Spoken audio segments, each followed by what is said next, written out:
uma boa noite, que a paz do Mestre Jesus esteja conosco. Meu nome é Roberto, estou vinculado ao Centro de Estudos Espíritas Allan Kardec, aqui da cidade de Olambra, interior de São Paulo. Então, antes de abordar o tema da noite, foi proposto, o título é Chamados, e vamos ler um versículo contido no livro Pão Nosso. E o número 16, a mensagem, número 16, tem o título Não te perturbes, e que está numa epístola aos Romanos, capítulo 7, versículo 10, em que ali Paulo diz assim: E o mandamento que era para a vida, achei eu que me era para a morte. Mandamento. Todos nós temos um norte, ou seja, aquele que tem a ascendência moral para nos recomendar. E aí Paulo, ele abrindo o coração, coloca isso para nós. Neste momento eu convido a todos a abrirmos os nossos corações, elevando também os nossos pensamentos, rogando a divina misericórdia que favoreça todos aqueles que neste momento estejam angustiados, sofridos, sequiosos de esclarecimentos e de consolo. E que, mercê daqueles espíritos benfeitores que nos assistem, nos nossos propósitos de melhor servir e ajudar, que nos inspire e, sobretudo, amplie o nosso entendimento, aclarando-nos a razão para mudarmos o que tivermos condições de mudar, aceitar aquilo que não podemos mudar e, sobretudo, dando-nos a sabedoria para distinguir uma da outra. Que assim seja. Então, nós estamos na tela já com o tema, a mensagem que é Chamados.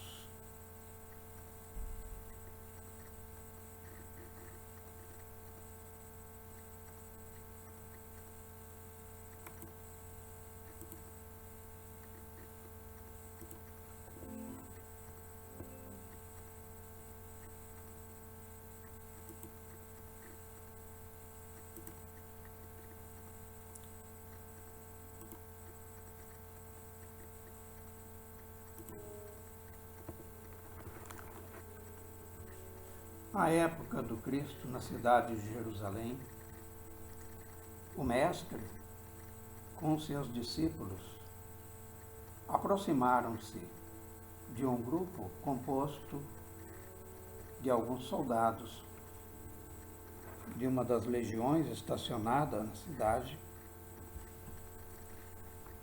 e em volta de uma mesa tosca. Ali estava um jovem a contar moedas. Jesus aproxima-se mesmo e, com aquela mansuetude que lhe era peculiar, convida-o: venha comigo. O jovem olha para ele e diz: deve ser um louco. Jesus se afasta com os discípulos. Entretanto, aquele jovem sentiu-se deveras tocado, provando que, a partir daquele momento, algumas moedas que caíam ao chão, e ele, atabalhoado, não conseguindo concatenar as suas ideias, de súbito levanta-se, para espanto daqueles soldados que lhe davam segurança e do seu auxiliar. E segue a Jesus, incorporando-se ao grupo.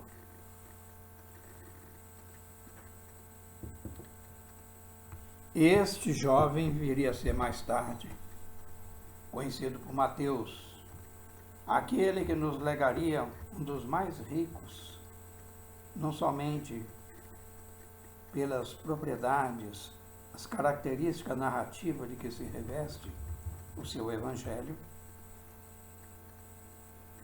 junto aos demais evangelistas, João, Marcos e Lucas. Como quase todos os discípulos do Mestre, ele viria no momento supremo a dar o seu testemunho. Mas ele foi o que atendeu ao chamado do Cristo.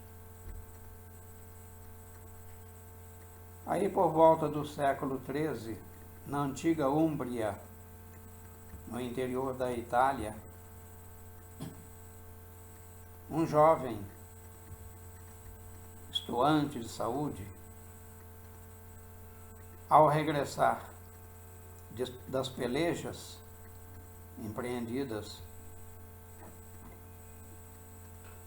nas lutas a que seu país deliberadamente decidira, ele volta transtornado, uma depressão profunda. E eis que, numa de suas inúmeras crises que teve, escuta-lhe uma voz forte ecoando na acústica de sua alma. Francisco, construa a minha igreja.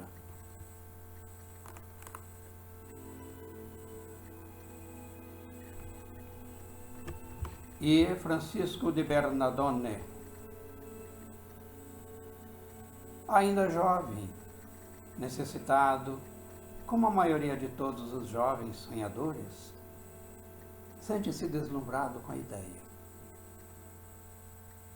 E próximo daquela cidade existia um burgo recuado com uma igreja em ruínas. E o jovem Francisco põe-se a reconstruí-la. Mas a igreja que o Cristo lhe pedia para que a construísse não era a igreja de pedra, era a igreja no coração dos homens.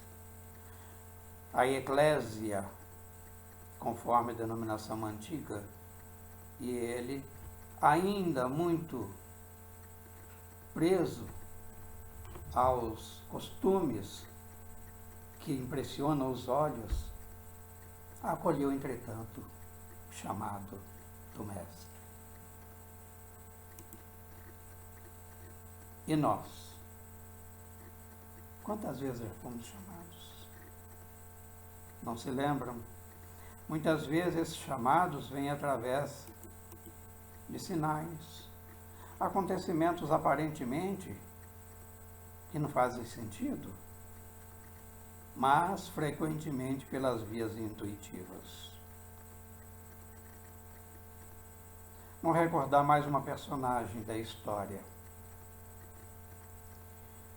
E num entardecer, numa das vielas da cidade de Calcutá, passava 3 jovens noviças, e quando elas se viram defrontadas por cães ferozes e famintos, os quais se lançam sobre as mesmas, ferindo de morte 2 delas.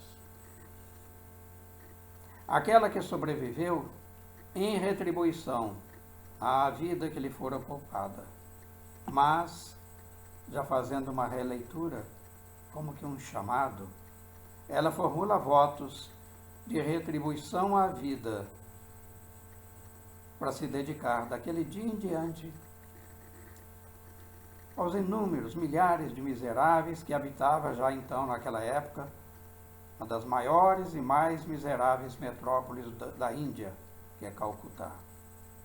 E assim o fez, dedicou-se por inteiro a essa obra benemérita e entraria para a história da humanidade como uma das maiores benfeitoras de que se tem notícia. E não tinha um porte atlético, muito pelo contrário. A seu favor, contava uma férrea determinação, uma amorosidade que extravasava ao se deparar com os nossos irmãos em humanidade e que elas os tinha bem em conta. Portanto, de pequena estatura, e ela teve por origem um berço humilde, na cidade de Escópia, Macedônia do Norte, na região dos Balcãs. Era de etnia albanesa e viria a adotar mais tarde, pelos laços do coração, a nacionalidade indiana. Também foi um chamado. E nos demais? Antônio César Perry de Carvalho, no livro Epístolas de Paulo à Luz do Espiritismo, nos recorda que Emmanuel desenvolveu em torno de 1.400 capítulos referente às epístolas de Paulo e sobre os versículos do Novo Testamento. Porque Paulo e outros mais missionários do Cristo, ele pontuou de maneira mais forte, mais contundente, também acolhendo ao chamado. E deu-se no momento singular em que ele ia perseguindo um cristão em direção à cidade de Damasco. E à luz do sol meridiano, tomba-lhe o animal. E ele fica enceguecido por uma luz intensa. E dali ouve aquela voz suave, meiga, porém enérgica, como que a lhe fazer um convite. Recordo-me de que ele teria dito, após o mestre provocá-lo: Paulo, Paulo, por que me persegues? Já mudando-lhe o nome a partir daí. Saulo, Saulo, por que me persegues? Algumas traduções dizem que a invocação já teria sido como Paulo mesmo. Entretanto, isto que é importante, Paulo acolhe-lhe o chamado. Dali ele não tergiversa, não trepida, não vacila, mas simplesmente pergunta: Mestre, que queres tu que eu faça? A partir dali foi uma entrega total. Mas alguém me perguntou, estou chegando aqui agora, falei, desculpe, viu, gente? São falhas da produção. Mas aquela madre, a que nos referimos, aquela noviça da cidade de Calcutá, ela era a Madre Teresa. E ela adotou esse nome por vocação. O seu nome de origem era um pouquinho complicado, mas não vem ao caso. Então, celebrizou-se como a Madre Teresa de Calcutá, para a alegria nossa. Mas Paulo, falávamos de Paulo, então ele trouxe-nos um legado precioso, suas famosas epístolas, cujas narrativas são revestidas de uma sabedoria, mas de uma lucidez que espanta até os mais dedicados estudiosos das epístolas paulinas. E houve tantos outros. Aqui na nossa história, no Brasil, na pátria do Evangelho, também não seria diferente. Rememoramos, ainda nesta manhã, aquele que entre nós ficou consagrado como Bezerra de Menezes, o médico dos pobres. Adolfo Bezerra de Menezes Cavalcante, o seu nome de batismo, viria consagrar-se dentro do movimento espírita e ainda hoje é o patrono do espiritismo por delegação de Ismael. aquele que também, por sua vez, por delegação do Cristo. Veja bem, cada delegação é um chamado. Cada tarefa delegada é uma provocação. Ivone do Amaral Pereira, médium extraordinária, de muitos dons mediúnicos, materialização, vidência, psicografia, psicofonia, de desdobramento, de retro e pré-cognição. Nasceu numa cidade modesta, pequena, de casa humilde, no estado do Rio. E ela legou-nos também muitas obras. Falamos um pouco dela porque dentro do movimento espírita ainda há uma dedicação maior às obras do Chico e com todos o respeito que nos merece. Mas aquela que nós vimos de referir, Ivone do Amaral Pereira, traria-nos um legado precioso. Segundo o próprio André Luiz, o Espírito seria o maior tratado sobre a mediunidade de que se tem notícia, que é a obra Memórias de um Suicida. Mas Ivone, ela teve também os seus momentos em que parecia faltar-lhe as forças, a energia, e falecendo-lhe as forças morais para prosseguir, mais uma vez, vem-lhe em socorro Adolfo Bezerra de Menezes.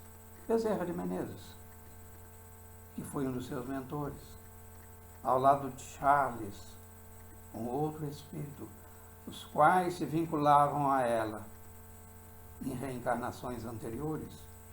Bezerra, por exemplo, teria sido o seu pai biológico, na pessoa de Filipe I, no século XVII. E o Charles teria sido o seu pai biológico na penúltima reencarnação dela, na Renânia do Norte. Desculpa, na Bretanha.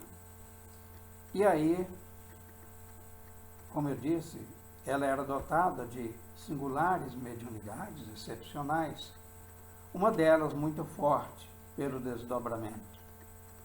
E num dos seus desdobramentos, ela encontra-se com Frédéric Chopin, a quem ela tratava na intimidade como Fred, porque lembrava-lhe as cortes europeias, a época em que ela, como nobre, naqueles saraus, compartilhavam experiências fantásticas, a preciosidade que a música de Chopin inspirava nos corações, arrebatando-os, e ela não ficou indiferente a isso. Então, num desses desdobramentos, ela encontra-se com o Frédéric Chopin, célebre musicista, em que ela, ao recordar-se depois de despertar, foi tão forte a imagem como ocorria-lhe com frequência. Então ela, vivamente impressionada, vê para seu espanto maior ainda materializar-se diante de si o querido Fred. E era de tal forma, parecendo-lhe real, que ela toca-o e percebe a febre que o consumia. E para dar mais autenticidade àquela materialização, ele solta algumas golfadas de sangue, relembrando o seu desencarne, na última vez que aqui entre nós esteve. Então, ela convulsiona-se,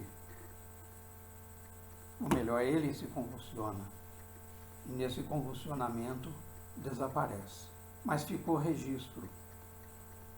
E ainda na sua acústica da alma, pois médium audiente ela o era também, diz-lhe que ele, mais um grupo de músicos seletos, estariam já programando sua reencarnação com auxílio e a permissão de seus superiores para o início da década atual, melhor dizendo, o século atual, século XXI.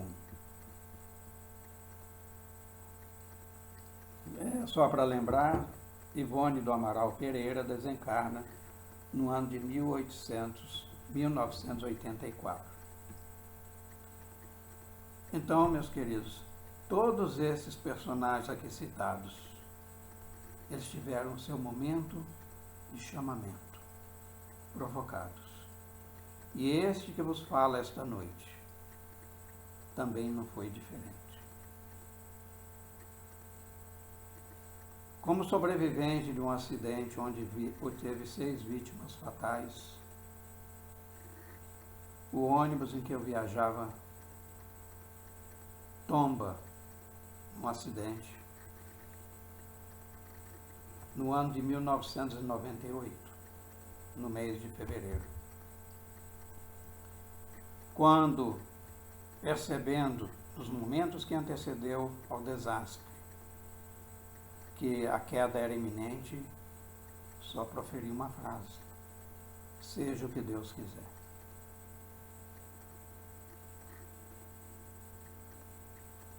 Muitas vezes nós nos revoltamos contra as desditas, as provas, nos momentos em que elas mais nos machucam. É necessário reflexão, meus irmãos e minhas irmãs. Fato é que o ônibus descansa no final de um vale, de uma ribanceira, e eu saio rastejando, ainda com dores, mas isso eu nunca mais esqueci. Os detalhes muitas vezes eu me perco, mas a voz gritava também a semelhança do que eu teria ocorrido com todos esses personagens, guardadas as devidas proporções, e para o trabalho. E naquele momento eu senti que eu também estava sendo convocado. Mas ainda, apesar de espírita, mas raciocinando como homem, como materialista, e nós geralmente o fazemos, as nossas leituras geralmente são equivocadas. E eu pensava, mas como, se eu já trabalho? E não demorou muito para esclarecer-me que era para o trabalho doutrinário espírita. Corações a serem consolados, dores a serem pensadas, cicatrizes que não se fecham, um travo de uma dor, de uma angústia, de uma decepção, e frequentemente onde o perdão ainda não nasceu. E é a tarefa que hoje me dedico, graças a Deus, e com permissão do Cristo, enquanto for possível.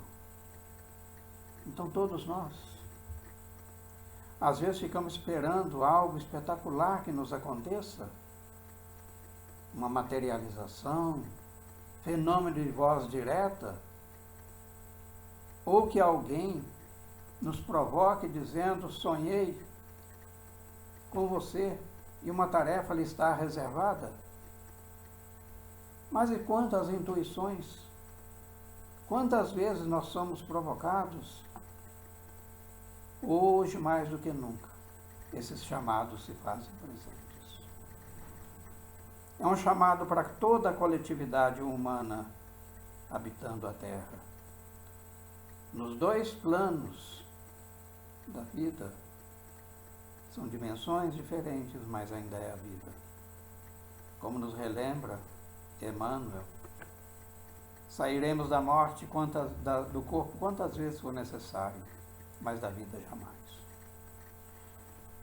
Divaldo Franco, famoso tribuno baiano a quem prezamos tanto pela sua dedicação integral durante mais de 7 décadas, a consolar corações, mitigar a fome, o frio e, sobretudo, as dores da alma.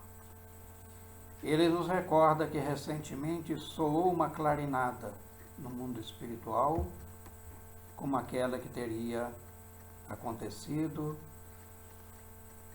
nas colônias espirituais, nos momentos que antecederam a Segunda Grande Conflagração Mundial, a Segunda Grande Guerra.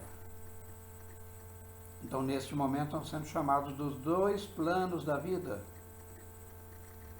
todos aqueles que já têm esclarecimento, mas, sobretudo, disposição e amor para compartilhar, para consolar. E nós, espíritas, temos uma tarefa